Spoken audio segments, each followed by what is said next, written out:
res mal et pot passar si tens un llibre al teu costat.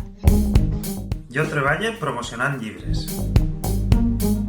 Per a mi els llibres Som com les amigues, no? Tinc ganes de veure-les, de quedar amb elles, de que me conten coses que me van a sorprendre. Sé que vaig a disfrutar un muntó, per tant els llibres són fonamentals en la meva vida.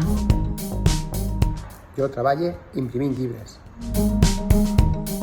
Crec que era Harold Bloom el que deia que en la lectura hi ha un acte de trascendència que només pot comparar-se al d'enamorar-se.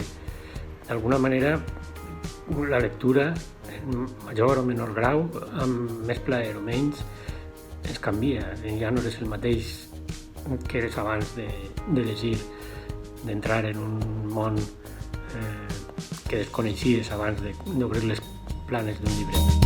El valor dels llibres.